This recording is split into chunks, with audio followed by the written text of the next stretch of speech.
Hey everyone, I'm Travis Guillory in the Shape Your Future Healthy Kitchen with Chef Valerie from the OUTU School of Community Medicine. How's it going today? Great, thank you. So we're dealing with a lot of squash and pumpkin and that kind of stuff because we're getting into fall. So what are we going to be making today? So this is just a really simple saute that does take advantage of those fall fruits and vegetables. So apples, butternut squash, curly kale, but you could use other types of kale, garlic, onion, and then we're gonna add some garbanzo beans. So it's just a really nice saute that you could use as a side dish. You could put some grilled chicken or fish beside it, but you could also serve it over barley or another intact grain. So that's like a whole grain, and it would be a meal, a whole meal.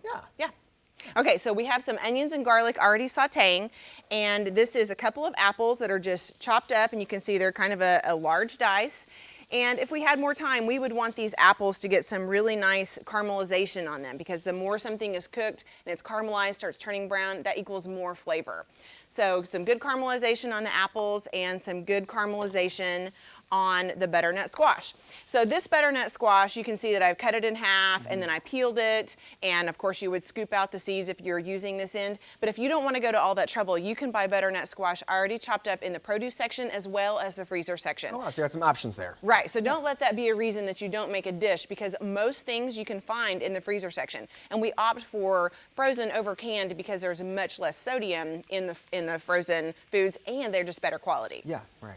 Okay, so these are just gonna sizzle away and caramelize a little bit, and after they get nice and soft and caramelized, then we're gonna go ahead and add some garbanzo beans or chickpeas. And so these are a low sodium product, but even so, I've still rinsed these, so drain and rinse to remove 50% of the sodium. Yeah, and I noticed you use a lot of beans in all of your dishes that you make. Why is that?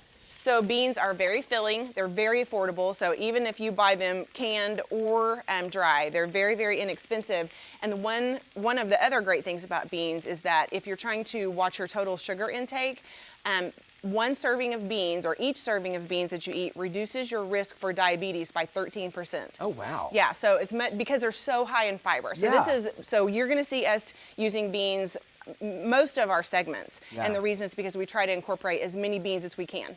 Interesting. Yes. Good to know. Good facts. I always learn something new whenever you're here. It's like I get a whole culinary education whenever you're here. Okay, so these are just gonna caramelize, and again, you're gonna wanna get a little bit of color on the beans too. And so as these caramelize and get nice and toasty and brown, you can start adding in the kale, and the kale is going to break down a little bit. It's going to get softer, and the more that you move that around, some people associate kale with being a little bit bitter, but the more you move it around and like physically agitate it, it's going to lose some of those bitter compounds that people think they don't like. So this is going to soften and get bright green, but you're going to add about a bunch of kale, but it reduces in size by about 2/3. Right, it's going to shrink a little bit. Yeah, it's going to shrink really a lot.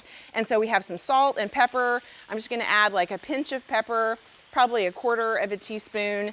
And then normally we'd want to measure our salt, but I'm just going to do a couple of pinches, no more than half of a teaspoon of kosher salt. And so kosher salt versus table salt, kosher salt is going to have less sodium per teaspoon, only because the grains are larger. So it's just because it's bulkier. Gotcha. Yeah, so just be sure that when you read our recipes, it says kosher salt, you want to use that kosher salt because it does have less sodium per unit. So how long are we going to cook that down until it's finished? This is going to cook another 15 minutes or so, and we probably would have added those ingredients a little bit more slowly, but overall it's going to cook 15 to 20 minutes. Awesome. And then your finished product over here, it's like a salty sweet kind of mix there, so you got some variety of flavors. Once again, everything that we cook here in the Shape Your Future Healthy Kitchen is available on our website, KJRH.com. So if you want any of the recipes that you see here in our kitchen, head over to our website and enjoy some stuff like this. Super simple stuff to make and also really good for you.